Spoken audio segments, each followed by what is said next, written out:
Bonjour à tous, aujourd'hui nous allons suivre un tutoriel pour remplacer la vitre arrière sur le Xiaomi Redmi Note 8T.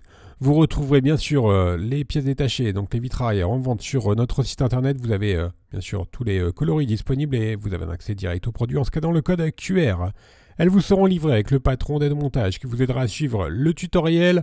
N'oubliez pas également de commander le kit d'outils numéro 2, spécialement sélectionné par nos techniciens pour réaliser cette réparation.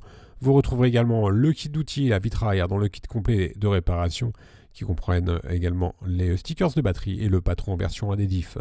En commandant ces pièces sur notre site internet, vous bénéficiez d'une assistance technique gratuite par chat, par téléphone et également par mail et vous bénéficiez également de 10% de remise avec le code YouTube. Je vous rappelle que les retours sont bien sûr gratuits sur Bricophone. C'est une réparation qui est assez facile. La difficulté est notée 2 sur 5 et il faut compter environ 10 minutes pour remplacer la vitre arrière sur le Redmi Note 8T. Si vous n'êtes pas sûr d'avoir un Redmi Note 8T, il vous suffit de composer sur le clavier de votre téléphone étoile dièse 06 dièse.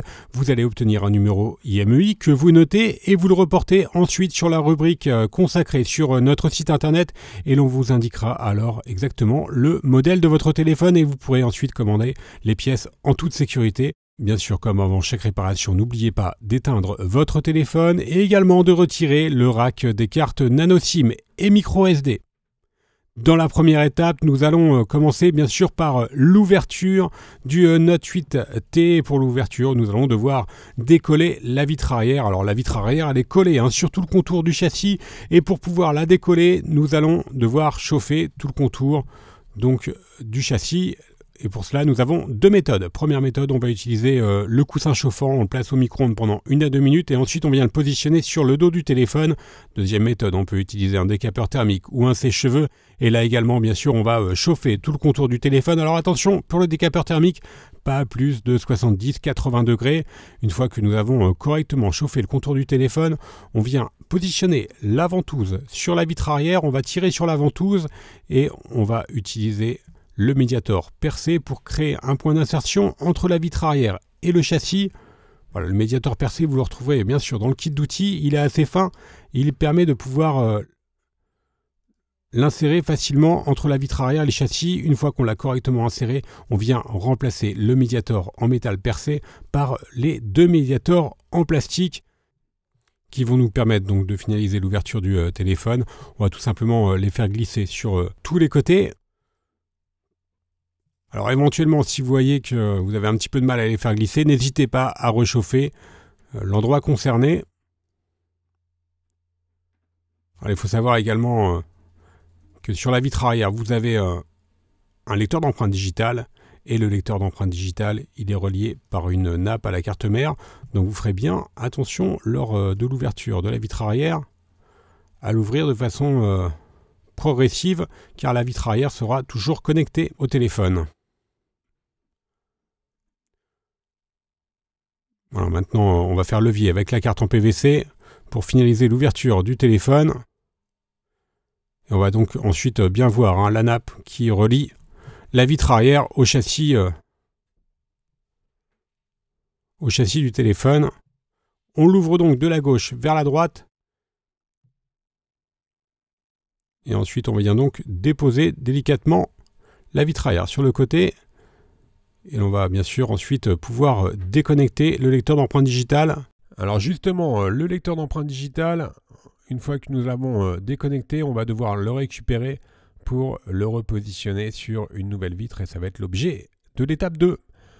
Pour pouvoir récupérer facilement le lecteur d'empreinte digitale, nous allons devoir chauffer juste à l'arrière de la vitre le lecteur, donc avec un décapeur thermique ou un sèche-cheveux. Ensuite, à l'aide du médiator en plastique, on vient décoller le lecteur d'empreinte. Voilà, c'est relativement facile. Celui-ci que très peu collé. Il s'enlève vraiment facilement. Et enfin, dans la troisième étape, nous allons devoir bien sûr repositionner celui-ci sur la nouvelle vitre. Donc on peut passer à la troisième étape. On va au préalable bien sûr enlever tous les stickers de protection de notre vitre arrière. Alors nous on a réutilisé une vitre, la vitre d'origine, mais c'est exactement la même procédure. On appose de la colle sur tout le contour du lecteur d'empreinte. On vient le repositionner maintenant sur la vitre arrière. On peut attendre éventuellement qu'il sèche un petit peu. En attendant, on vient positionner la colle sur tout le contour du châssis. Au préalable, il aura fallu que votre châssis soit parfaitement nettoyé. La colle, il s'agit de la colle B7000. Elle est livrée avec un applicateur. Elle est bien sûr incluse dans le kit d'outils. Et c'est bien sûr avec la colle B7000 que nous avons recollé également le lecteur d'empreintes digitales. Voilà, sur la partie gauche, juste à gauche de la batterie, vous pouvez mettre un petit peu plus de colle. Vous avez une surface de collage qui est un petit peu plus importante.